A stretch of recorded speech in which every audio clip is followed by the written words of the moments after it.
So I want questions from you, but just to say, the big picture, the general point that Buddha's making, was all we've ever been talking about, is that in our mind are these series of misconceptions, some of which have this massive emotional, all of which bring a emotional component. And they're all the voices of ego, and they're all misconceptions, they're all lies, they're all delusions, they're all things, they're states of mind, conceptual stories that have no basis in reality. And that's why we suffer.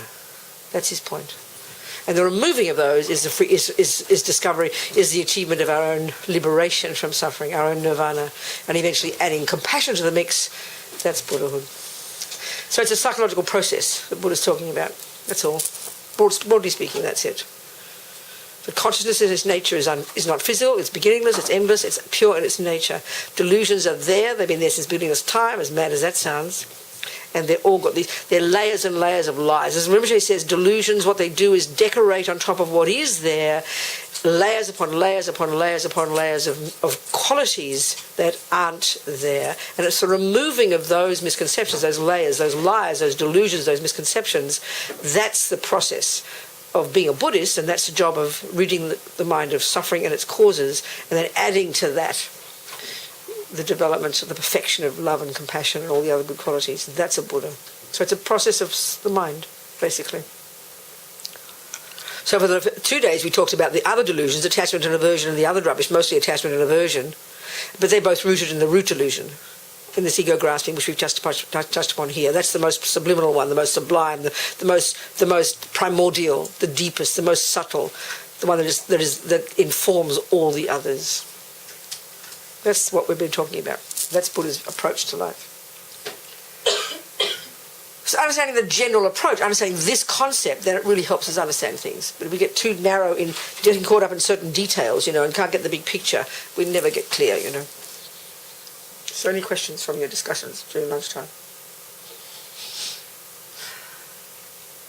About anything, doesn't matter. Yes, just a small Andrew. One, Yeah. I think. You never know. Like how there's positive, negative, and neutral people. Yeah, or states of mind. Yeah. People. Relationships, Okay. Yeah. So, is there also then in karma it kind of exists? Like if I walk up and get a drink, it's not bad or good karma, it's neutral. I see what you're saying. Yeah, there are. Yes, indeed. So yes. So if we take the three toxic emotions, the three poisons, the three these fundamental states of mind, the neurotic ones, ego grasping, the delusion, the deepest one that sees everything as inherent, everything is intrinsic, everything is having an intrinsic nature. We talked about in particular the object called self, but it does it to everything. That's the root delusion. And so, okay, and then you've got attachment and then you have aversion. Well, one aspect of this root delusion, ego grasping, when it manifests in a gross way, it manifests in as a type of ignorance. And so if we think of sentient beings as objects of those three, in terms of attachment, the object of attachment is what we call a friend, our beloveds, who we adore and do love and do adore and do have compassion for and do try to help, but they're the ones for whom we have attachment. So then the attachment over-exaggerates their deliciousness, and that's why we have love and compassion for them. Well, because they've been there's virtue there as well, but they're the friends, they're the objects of attachment. Yeah, and that includes animals as well, doesn't it? Then you've got aversion. Objects of aversion are called enemies. People who've been mean to you, who've given up on you, your mean ex-boyfriend, the snake you can't stand, the politicians you can't bear, all the beings who are the object of your aversion. Anger, right? Well, the third one, this grosser level of this ego grasping, the root delusion, are the object of indifference, the object of indifference. So that's a stranger. So we have, and there's no fourth category on this planet. So we have those who we couldn't care about. They're called strangers. They've neither harmed nor helped us in this, as far as we can see.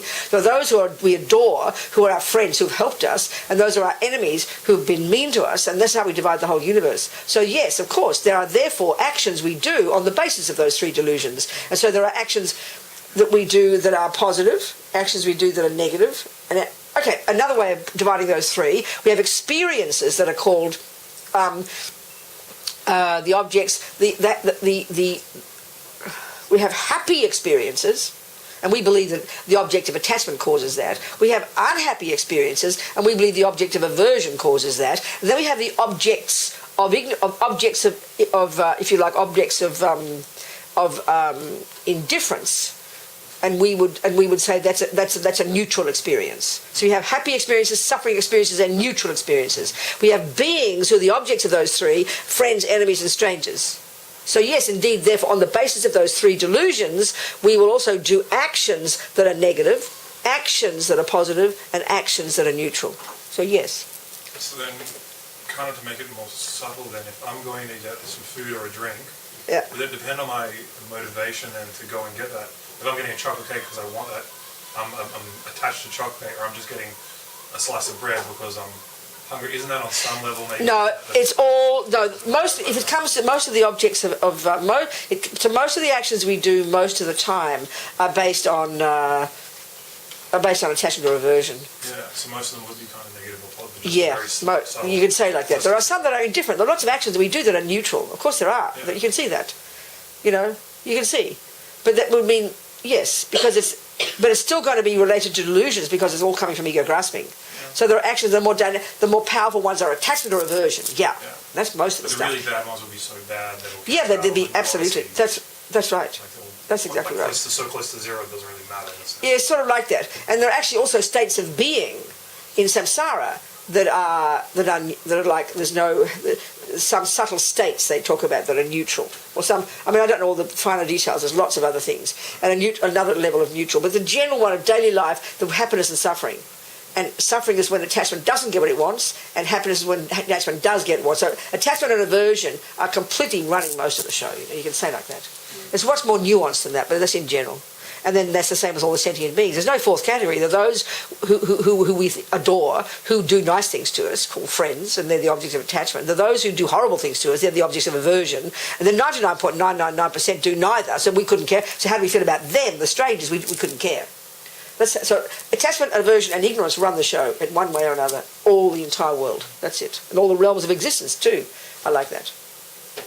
All related to these delusions. Yeah. Someone else? Something? Thoughts? Questions? Yes. I find it difficult to know how to relate to corruption.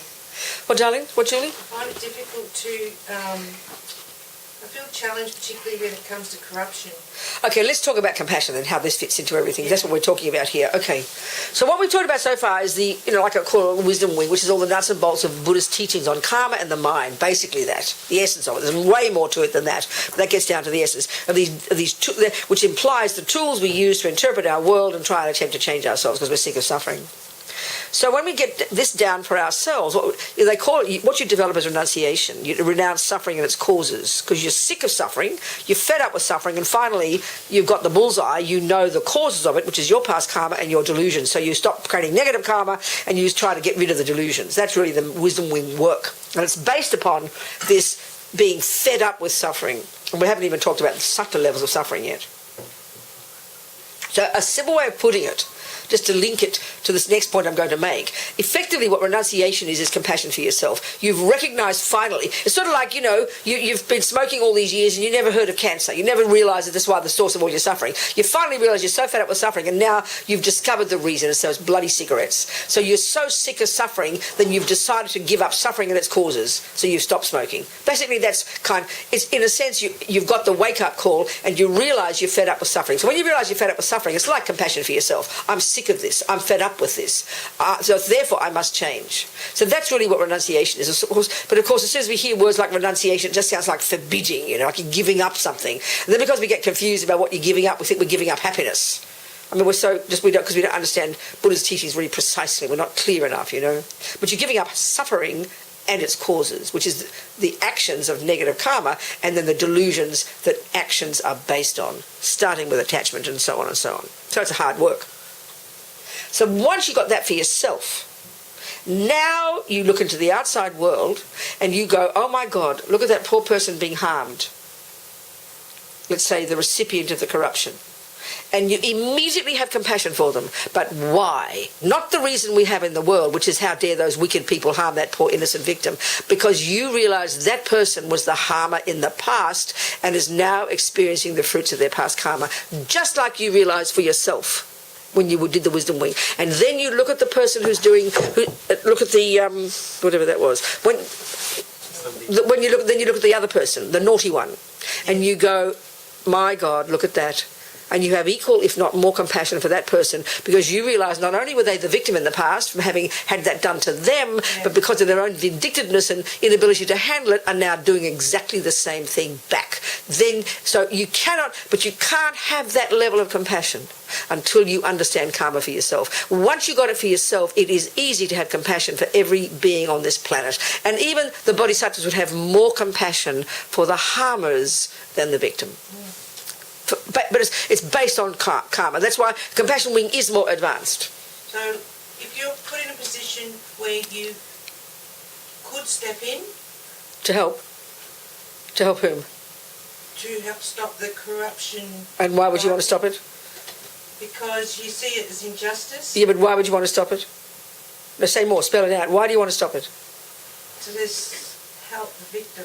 Oh, that's right. So that's exactly right. You only want to help the victim. But you didn't hear what I said. I know. That's right, you see. That's the point of our compassion. At the moment, the compassion we have. So if you're a really devoted Christian, you know that God made everybody, and that would allow you to have compassion for the rapist and the murderer and the corrupter as well. You understand, because you know that God loves everybody. So if you're a materialist, there is no way to have compassion for anybody but an innocent victim. Because because why do things happen? We're all born in our mother's womb, and then some people become naughty and harm others, and the naughty ones are evil, have to put into prison, and the innocent ones have to be, they're the ones you have compassion for. So the whole basis, the philosophical basis for our compassion now is profoundly limited. It's for the innocent victims only. Whereas this view is much vaster, and it's heavy duty, and you can't go there until you've understood karma and the reasons for your own suffering. Now I'm just working this through my mindset. So if you could step in to help the person inflicting the corruption stop doing it. You're helping everybody. Yeah, exactly. You're helping the victims, and you're helping the person at least not create more negative karma. So is that a good thing? Well, that's the whole point. That's called. It's all right to step in if your intention but that's called being helpful. Yeah, right. Helping people is the whole point. The compassion wing is the point. Yeah. What can I do to help? But it's going to be based on wisdom, and part of the wisdom is karma. Yeah, no, that's good. But we can see much of the time there's not very little that we can do to help others. Like if you step in to try and help two people fighting, they're going to tell you to back off and mind your own business so they can carry on fighting. That's half the problem. But our help at the moment is so sentimental. And when the karma is so strong between those two people, there's nothing you can do to stop them. That's why you can rush off to Syria now and try to do things to fix it. You rush off all over the world. The karma is so strong between the people who are experiencing it that there's almost nothing we can do. That's why you've got to be having very realistic. Doesn't mean you don't care. You continually wish to help others, but you continue. So the bodhisattvas, that's what compels them to keep working on themselves to become more and more powerful and more marvelous beings, so they'll never give up wanting to help, and then learning the wisdom to know how to help, but with no fantasies of making everything change overnight. So by doing your own personal growth and in karma, yes, and in delusions, equanimity, and understanding the delusions and what causes you suffering, and then realizing you're sick of it, and that this is the reason. Now you look at others and you go, oh my God, and that's what brings you this compassion for others, because you realize that they're suffering, they're causing it, and they're experiencing it based upon their own ignorance and their own delusions, and it perpetuates it. So that's real compassion based on that view. Do you understand? Yep. Right. And then you do everything you can in your power, but we have to know we've got to grow this view, because the instinctive one is to help the innocent victim and to hate the other person, and that's the whole model in our culture. Yeah. No. So if you really had compassion, you could say, if there's a person like some guy kicking a dog. You'd have real compassion for both. But the one that you'd be most happy to help would be to stop the guy from doing more kicking, Absolutely. Because you don't want... It's like preventing your cat from eating the mouse out of compassion for the cat, not just the mouse. Because that's the point.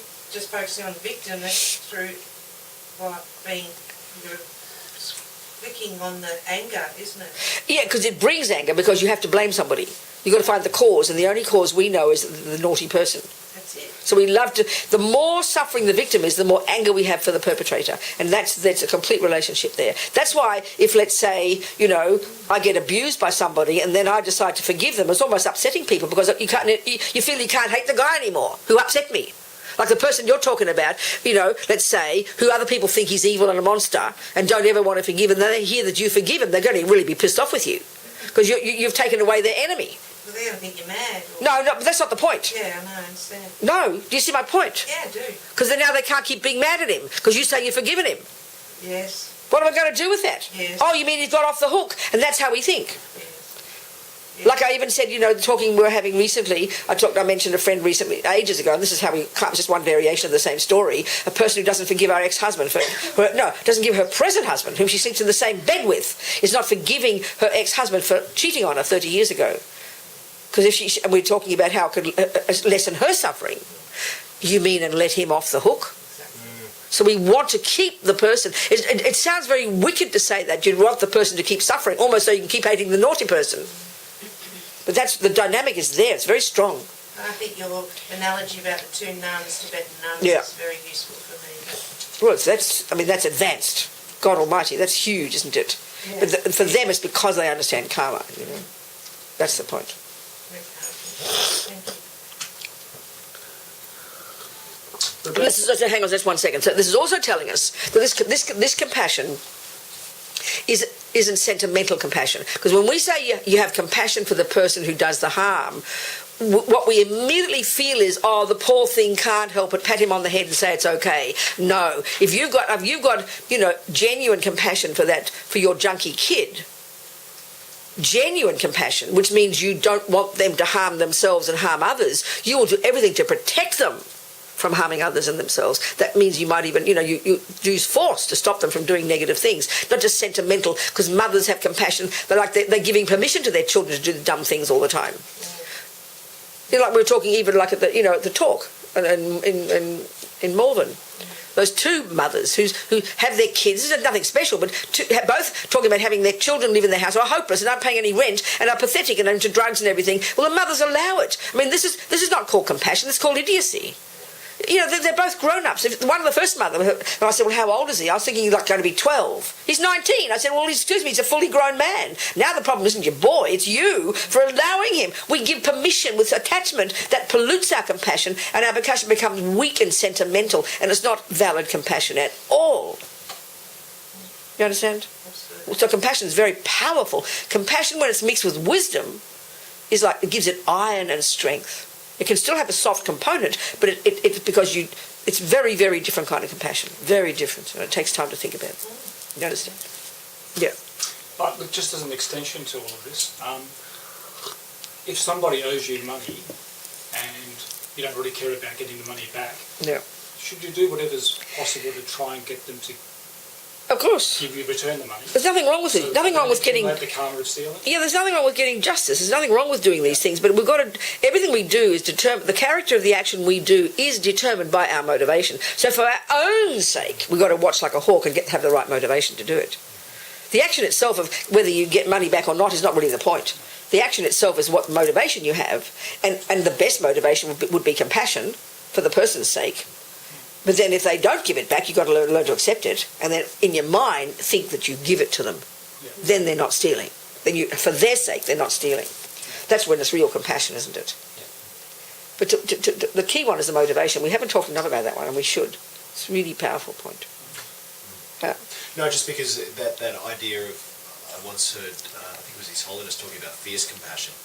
And so that the motivation behind a fierce the action is sometimes with compassion, but it can look like to a child if it. Of course, that's really wise compassion. It's only for the sake of the other person. It has to only be the sake of the other person. That's why, like, if you're a really wise mother or father and you've got a junkie kid and you kind of, you know, force them to give it up, otherwise you threaten prison for them. That's compassion. They mightn't think so. But it has to be genuine compassion, but wisdom that knows it'll bring some benefit. It's powerful, you know. It's completely powerful. Why don't you open the curtain, let the air in? How do you stop searching For what? for your path. Yeah, how do you stop searching? How do you... You got to just keep going until you find the way that seems to be the one that is the best one for you to pursue. It's a process, isn't it? Is that what happened to the little girl that wanted to be a nun? Which little girl? You. Oh. I mean, yeah. Absolutely. If I look back on my life, I can't see much logic. There's no evident logic to the different steps that I took, but I can say with certainty. I mean, my driven kind of neurotic, obsessive personality is very helpful in some ways.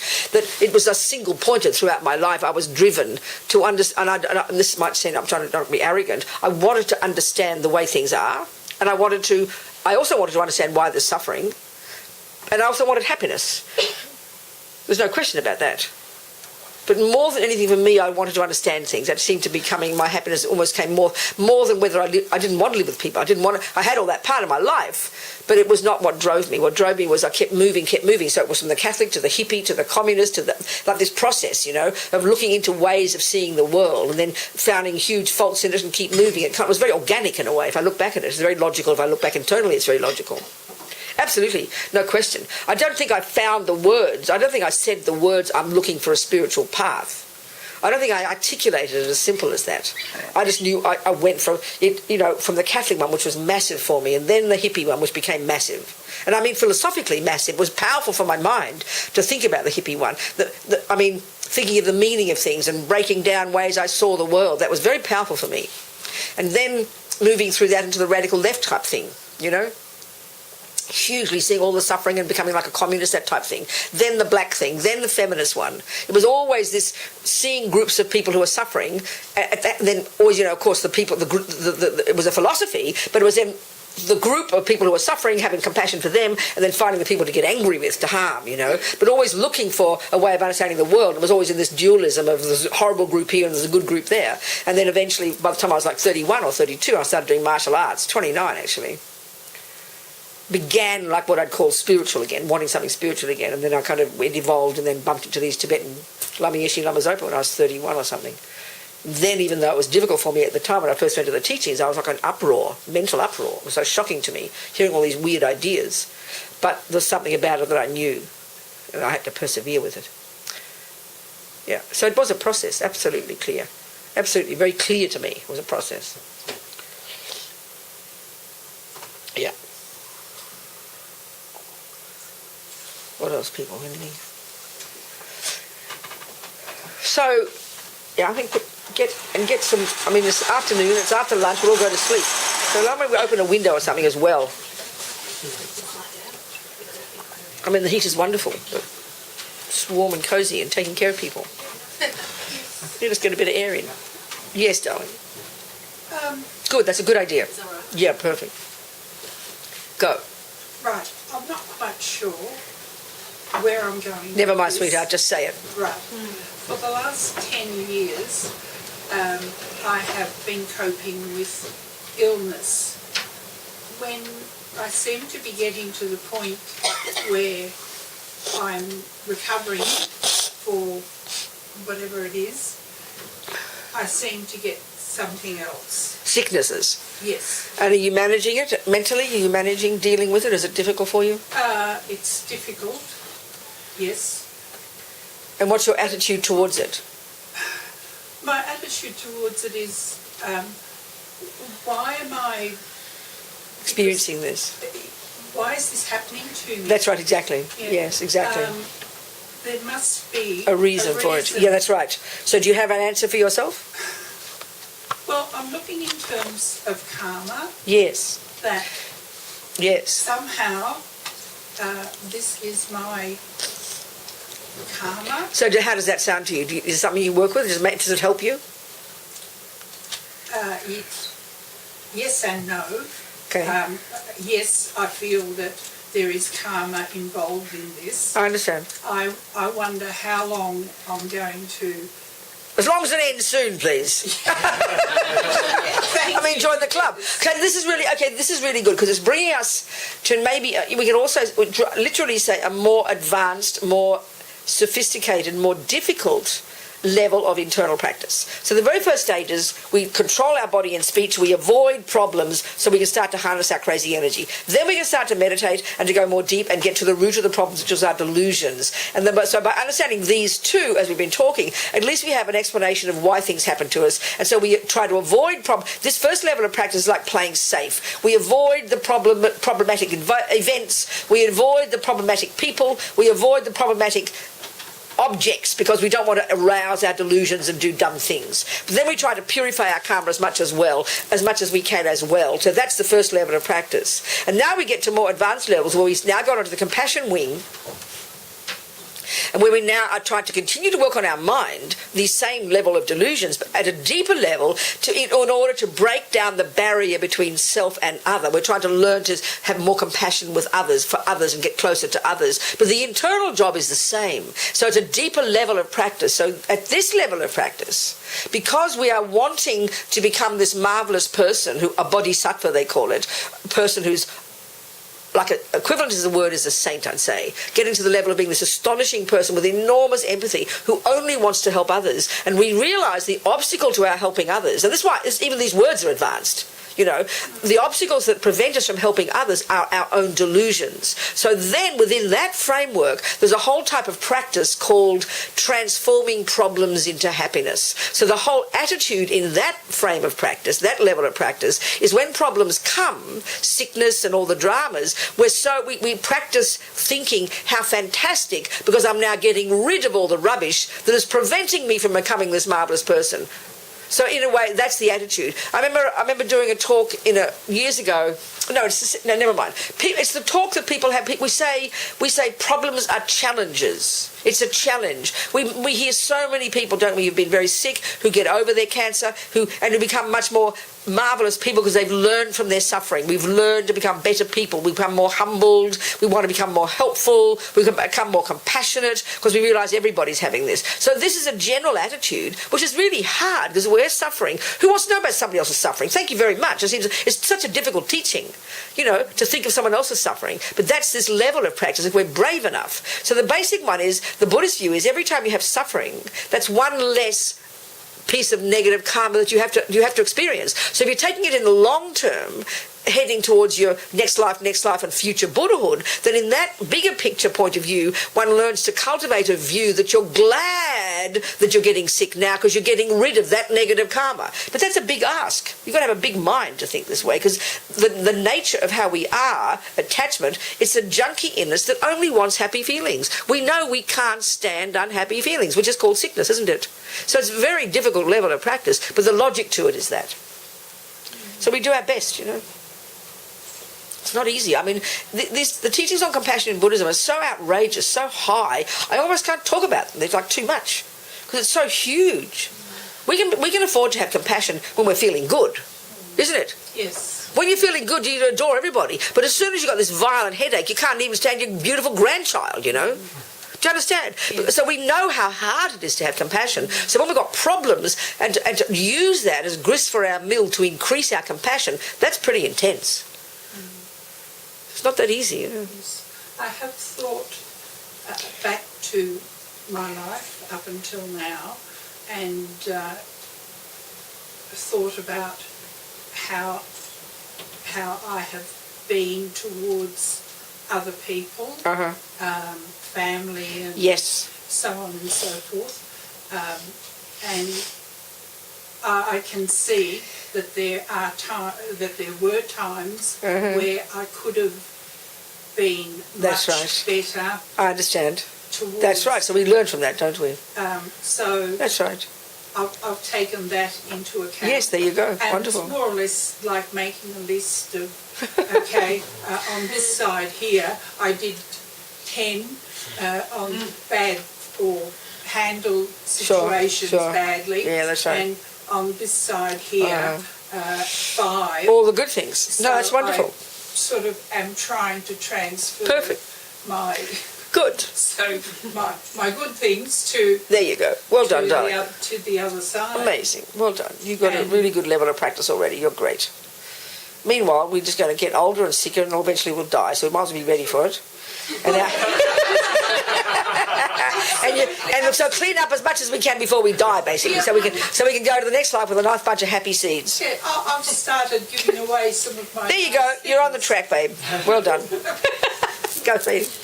Well, on that topic then, with the Tara meditation that we did, Yes. yesterday, which was beautiful. That's good. I'm very pleased. Very pleased. But obviously the point of that was to clear the seeds and was to rid ourselves. That's right. Exactly. So, is that? Oh, I guess I'm trying to say. Well, so I've done that. Yes. So then, I guess when I wake up, I still have my same pains and aches. I mean, how do I articulate this? Is that so? We've done it, and we do it as a form of practice. Mm-hmm. Are we expecting then? It doesn't follow that it'll happen immediately. That's why the Buddhist view is to really, if you can, it's up to us, to have the long term in mind. Yeah.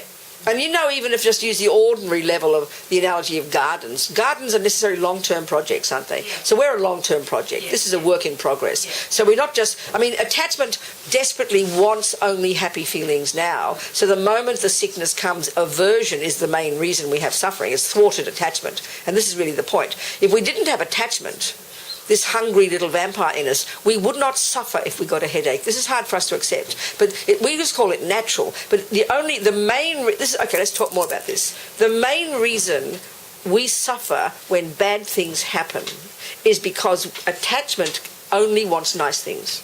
This is the logical reason in Buddhist psychology. It's hard to hear it because we just say it's natural to feel bad if you suffer. We call it natural, but Buddha gives it a logical reason. In other words, if we get to the point where we're beyond attachment and beyond aversion, it will be water off a duck's back for us. So We'd be such a sublime being. So we embrace that pain. Go, this is great. So what I'm getting at is, one thing is that point. The second point is every time we do those types of practices like Tara or like other practices they're very many similar ones with the same kind of component. You visualize all the purification, then achieving all the results. You're sowing the seeds for exactly that. And every time you even do the 4 opponent powers, you have regret for the negativity and you do have compassion. You're putting atomic bombs on all the old habits. So that's why if we can't stop the sickness, at least to imagine it as purification of my negativity that'll clean the way. It's like pulling out the weeds so you clean the way so then the virtues can ripen and your happiness can ripen even more.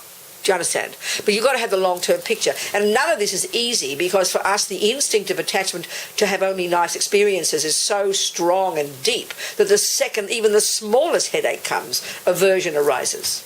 Or put it another way, attachment's so pervasive, and a way to say it is this. You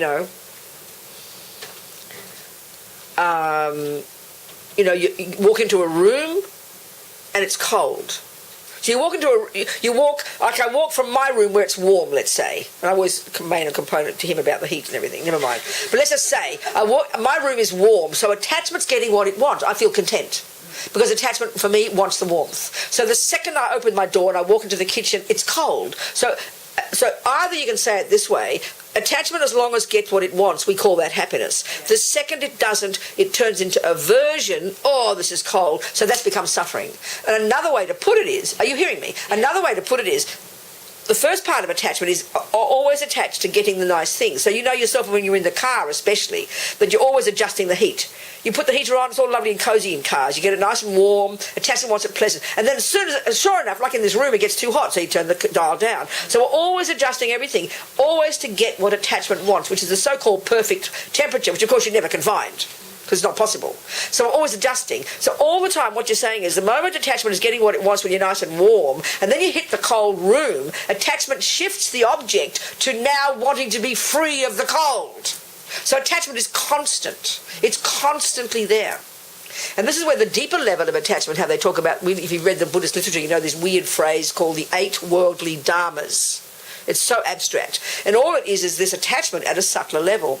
So we've got this constant attachment to have happy feelings. And then the second the unhappy feelings come, attachment shifts to wanting to be free of the unhappy feelings. And then but the really deeper ones, and we haven't discussed this is the deeper levels of attachment for all of us, more than sex, drugs and rock and roll, is attachment to how people see us. This is absolutely massive. I mean, attachment to being healthy is when you get the ill health, that's a pretty intense one, we can see, and that can dominate everything. And you almost don't care then who likes you or doesn't like you because your poor body's so in such overwhelming pain.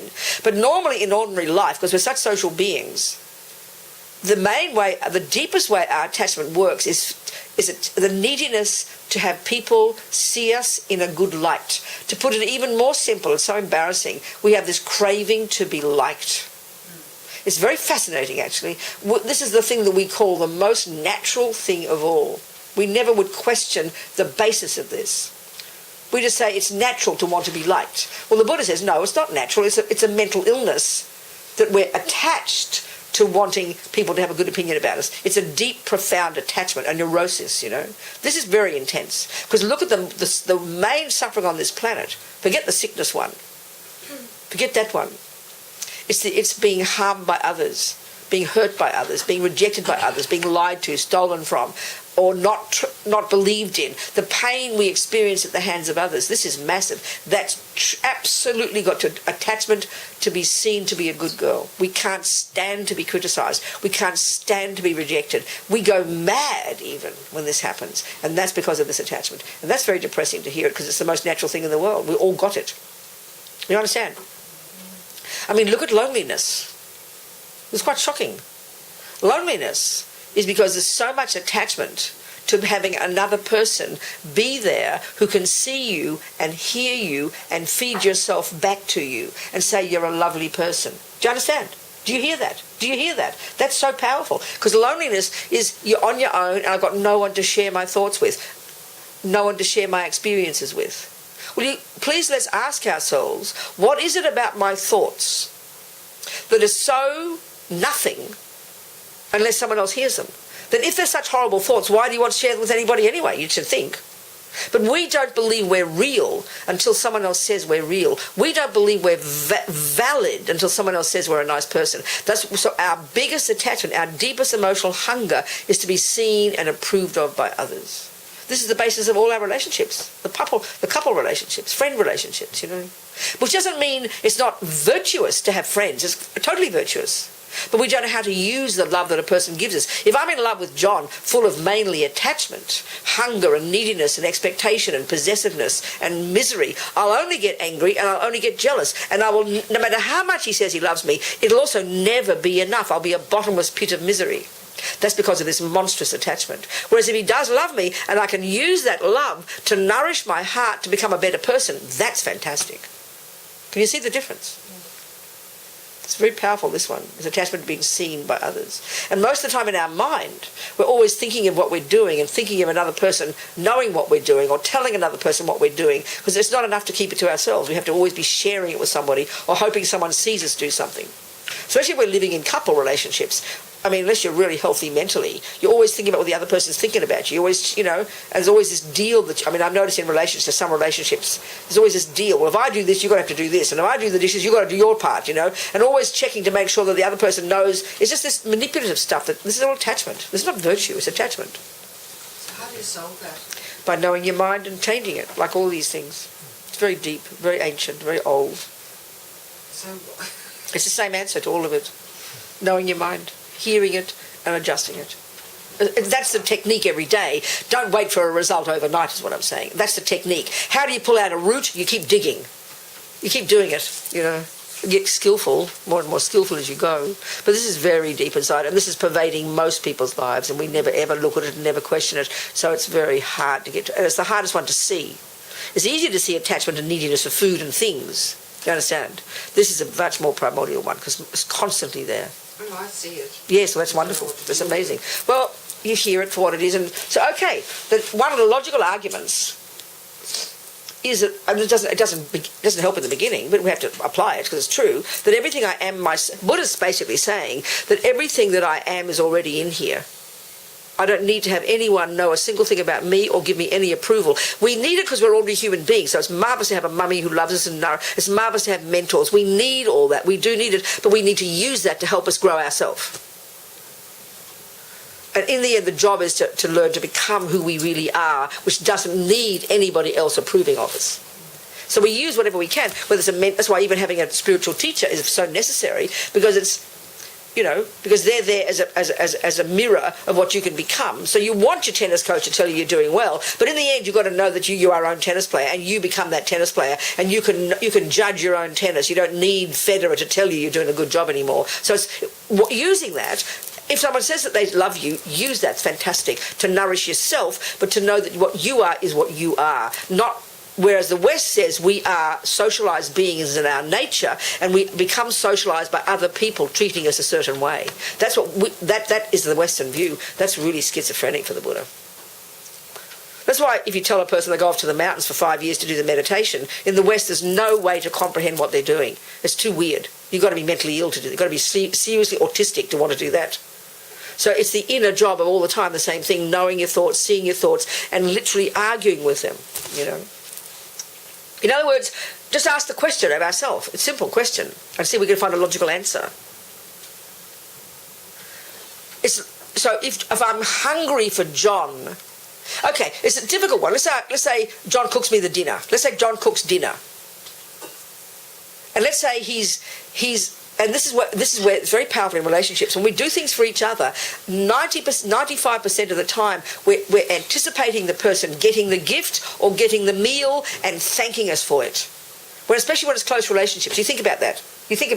We just can't wait. You're so excited to get to the party, to give your gift to your sister, because all you're thinking of is her thanking you for your gift. And the worst pain is if she doesn't know you gave that gift. You feel so hurt and insulted. So that's the proof of the attachment I'm talking about. So on the other hand, you also, it's wonderful, she says, Rabina, what a wonderful gift. Or if John cooks me lunch and I say, John, well, this is a delicious meal, and it is my job to say that. It is my job to delight and to thank him for his kindness. But it's up to him to see the difference between the hunger for my approval and simply delighting that I thank him, and knowing even if I don't thank him, it won't matter. And we understand these words, but this is really powerful. So learning to know, this is when you become the purest motivation. When you really have developed the purest motivation, John will cook me the meal truly out of delight and compassion and the wish to make me happy. And whether I thank him or not is completely irrelevant. But that proves how far we have to go for that, because we get so hurt if we're not thanked. And that's because of attachment. That's an easy, simple example we all understand. So it's not overnight that it'll go. So even if you let a car in and they don't thank you. There you go, that's right. Exactly the same thing. Exactly the same thing. Because we want, that's exactly, in other words, mostly the reason we do it is because we want the person to see how kind we are. We do have a kind motivation, but they better bloody notice. That's the attachment one, that's the one, and we can see this is really deep inside us. It's strong. Very, very strong, and they say the yogis in the mountains, they've given up attachment to everything, but they're still thinking about what the people in the village are thinking about them. That's that one. So this is the closest one to ego grasping. So you can say when you finally realise emptiness and you've cut this misconception of a separate self, then you're literally like a healed person. There's no longer a neurotic, separate, deluded person separate. Because we're walking around like half people right now. That's what all these crazy delusions are all about, like this poor pathetic self that never thinks I'm anything. And the more we greedily grab what's out there and try to stuff it in, it just makes us more miserable. So it's like giving up attachment, giving up expectations. I mean, these words are simple, but this is profound. So we've got to know the technique first, which is the working day to day. But don't cross your fingers. Don't hold your breath for the results. But it has to work every day a little bit, and seeing it every day. And every time it arises, be happy. The person doesn't thank you. Right there, feel it, hear it, feel it, and accept. This is wonderful. Thank you. I'm happy. I'm happy to have done it anyway. And it's not easy, but my God, this is the one that we can see, especially among families and partners. And that's why I would say in love relationships, it's not the sex. That's just temporary, in a way. It's because think about it, when you're in love with somebody, or like your child, the joy that a mother experiences, isn't it? The joy when you see that child looking at you and doing whatever they do, it's like utter bliss, isn't it? You could argue that that's them completely fulfilling your attachment to being approved of. Because your baby looks at you like you're God in heaven. I know I had attachment to my mother. For me, my mother was perfect until I was about 12. Then it was downhill from there. I remember the first time I criticised my mother, and it was a shock, like I'd committed the worst sin. Until then, she was perfect. And that basically, I was in love with my mother, and that means I was attachment to my perfect mother, who was perfect, So if I'm in love with John, and then John's in love with me, the bliss that we have in a relationship, I think, is that incredible, total single-pointed look in my face of total joy when I'm looking at John, and John knows that he's causing that joy. That's like the ultimate of attachment to reputation, the attachment to approval, getting what it wants. So the shattering part of the relationship is when he stops looking at me, when he stops approving of me. He might even still have sex with me, but he just doesn't look at me anymore, doesn't approve, doesn't care anymore. That's the part that's the most pain for most people. That's when the terrible loneliness comes. You understand? Because they're no longer approving of you. They're no longer looking at you with dazzled eyes. This is the deepest sufferings we all have. And this is called attachment to being seen. So it really shows how, I mean this word seriously, yes, you would often use it, we're all like schizophrenic. It's like we're walking around like a nothing person, hungrily wanting things and sounds and smells and other people to feed us, to make us feel like we're a real person. This is the suffering of attachment. So don't then think, I'm going to give up attachment and, not never thank John again and never think he's beautiful. No, we've got to keep loving each other, and because we know we're ordinary people, we need each other's approval. But when you've got wisdom, especially as a mother, you won't just pour approval onto your child, you'll also give them tough love.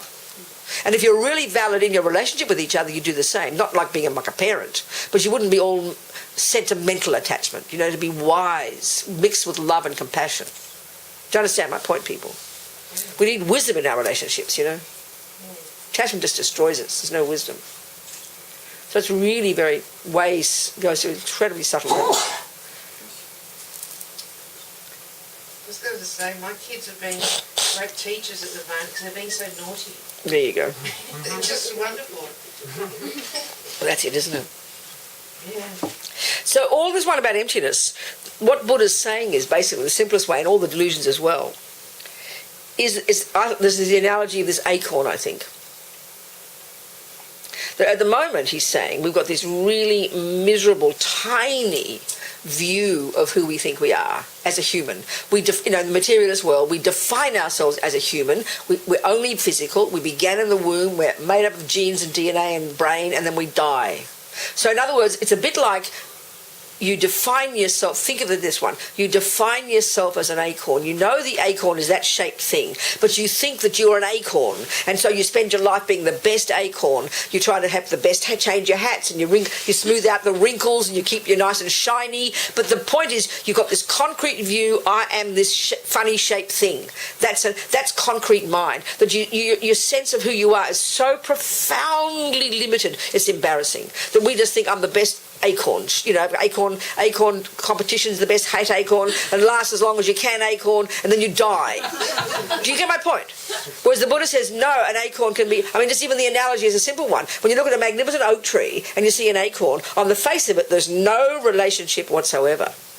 But when you know the potential of the acorn, then you can nourish it and give it all the right conditions. That's the point about here. So when we hear what Buddha says we can all become, which sounds pretty abstract for us, fully developed in goodness and fully rid of all the rubbish, not to mention having infinite power to benefit countless sentient beings, because your mind is not physical. As you progress spiritually, you're able to manifest in many bodies to help others. You can't imagine the power that we have if you read all the Bodhisattva teachings. That's like long-term big.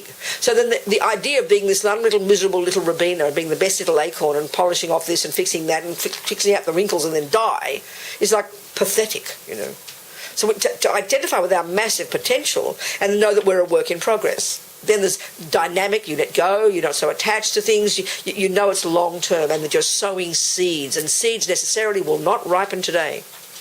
You've got the patience to know that the oak tree will come in 50 years. That's the long-term view that we have to have with this view, So then you're constantly sowing seeds every day that will ripen in the future. Every time you have your suffering, it's one less bed of the rubbish. Every time you grow seeds, more. So you've got long-term, always long-term. And gardeners have that view. You've put all your seeds in the ground today, and you go outside there tomorrow, there's nothing growing yet, but you don't have a mental breakdown because you know they're not expected yet, it's too soon. So you're happy to nourish, all the little shoots pop up, you're so happy to nourish it. It's not an oak tree yet, but you're delighted. Whereas us, this is our tragedy, because we're clinging so strongly to being this acorn set in stone, concrete. No matter how much hard work we do, we're every day practicing so much virtue, getting rid of our delusions, purifying, but we're still obsessed with being an acorn, like as if we're not doing anything. Like, in other words, we don't see any changes, but we should be so happy that we're doing so much hard work. But we keep thinking, I'm a crummy acorn, I'm a crummy acorn, I'm a crummy acorn. It's like every time you go out to your garden, oh, there's nothing there. Then you see a sprout, oh, it's only a sprout. Then it gets bigger, oh, it's only 4 feet tall. Then it gets, oh, it's only 7 feet tall. We're never satisfied.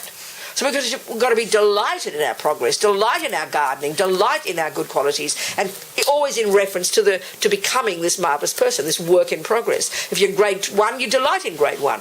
The aim is to get to grade 12, let's say. But our view about it is, you're in grade 1, I'm only in grade 1. Then you get to grade 2, I'm only in grade 2. Well, you'll never get happy. Whereas if you're happy you're in grade 1, you look forward to grade 2, and that gives you inspiration. And that's what enthusiasm is. That's the opposite to can't be bothered and I'm hopeless and everything. It's powerful, you know. Happy chooks, isn't it? She's telling that's the one telling that Rose was out looking for her last night. She was already in bed. Oh, really?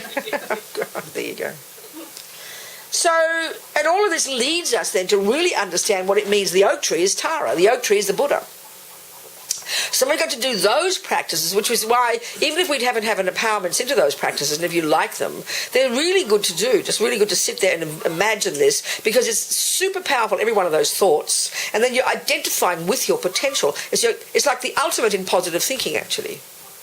Imagining the end result, imagining becoming that, imagining benefiting others. And because no thought goes astray, every thought counts, every thought sows a seed. They're super powerful practices. And then also, you are, by identifying with being a Buddha already, you try to act that out in your life. You try to see others as the Buddha, you see yourself as the Buddha, you see all sound as mantra. It's very powerful psychology. The first earlier parts are like having your hands, one of my friends said as a therapist, is having your hands in your own shit. It's not comfortable. You got to do all the yucky, dirty weeding, but this is more marvellous, kind of more light, more optimistic type of practices. But also the one about emptiness. If you're stuck in thinking, I'm this miserable person who got born this way and I'm going to die this way, that's like thinking I'm an acorn and I'll never change.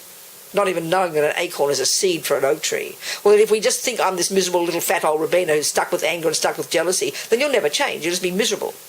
Whereas if you identify yourself as being this marvellous Buddha, fully developed Tara, fully developed compassion, fully developed wisdom, whatever one it is, it's super powerful psychology. You're using it yourself to identify with that result. That's a quick cause to become exactly that result. It's positive thinking, the ultimate in positive thinking. So it's very beneficial, that type of approach, you know. Do you understand, people? Well, I'll just read you some of Lama Yeshe, the psychology of Tantra. Lama had a wonderful way of talking, you know, that helps us understand, I think. I'll read it out to you. Let's read some of Lama, page 24. So, Lord Buddha taught his path to enlightenment in many different ways, levels, according to the needs and capabilities of many different sentient beings. His most advanced teachings, given his esoteric aspect, Vajradhara, are known as Tantrayana, or the Vajrayana. It's the quickest vehicle to Buddhahood, full enlightenment.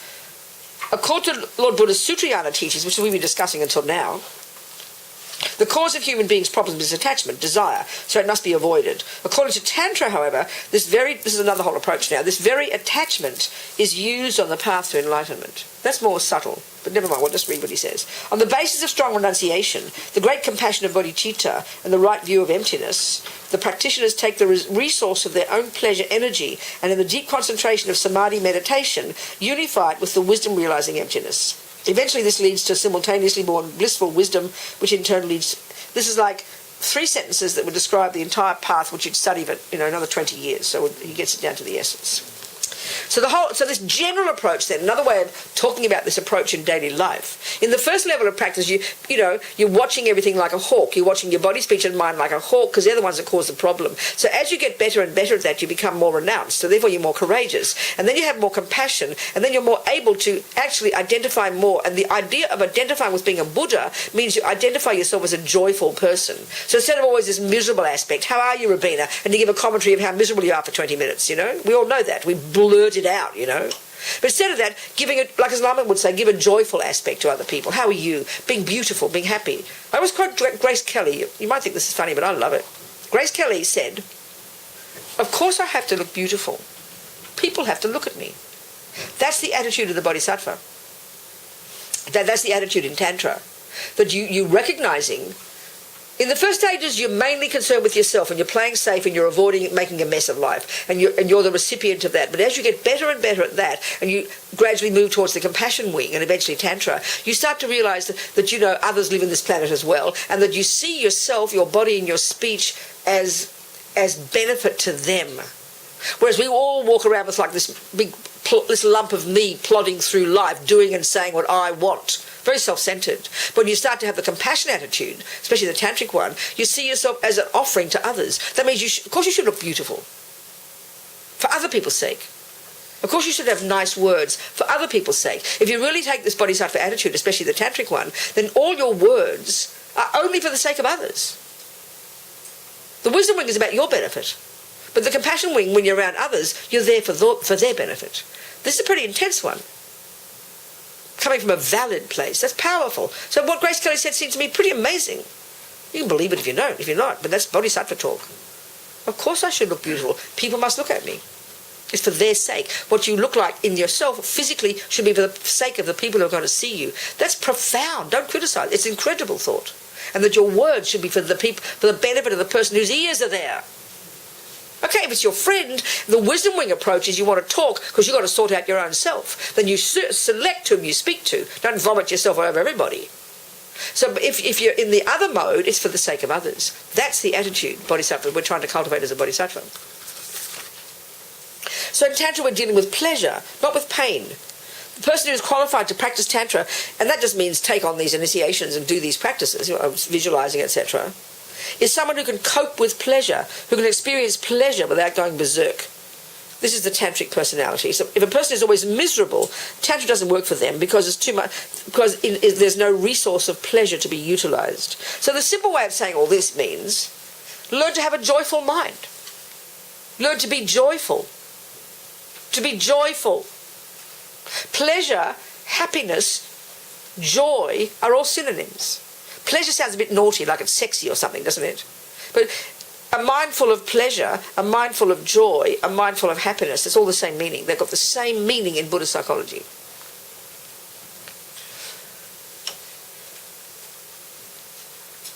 So when you're on your own, you do what you like, you know. You can walk around looking all grumpy and ugly, it doesn't matter.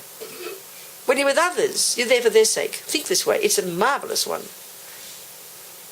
Whereas when we're with others, we're so self-conscious, all we're doing is thinking of ourselves and what they think and how they think of us.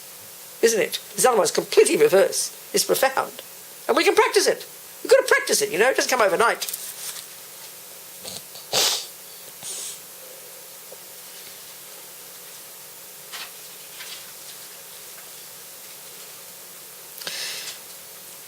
Okay, all this is really advanced stuff of lamas, you know. I don't know what to say. So, yeah, it'll do. Sorry. Yeah, what's Lama saying then?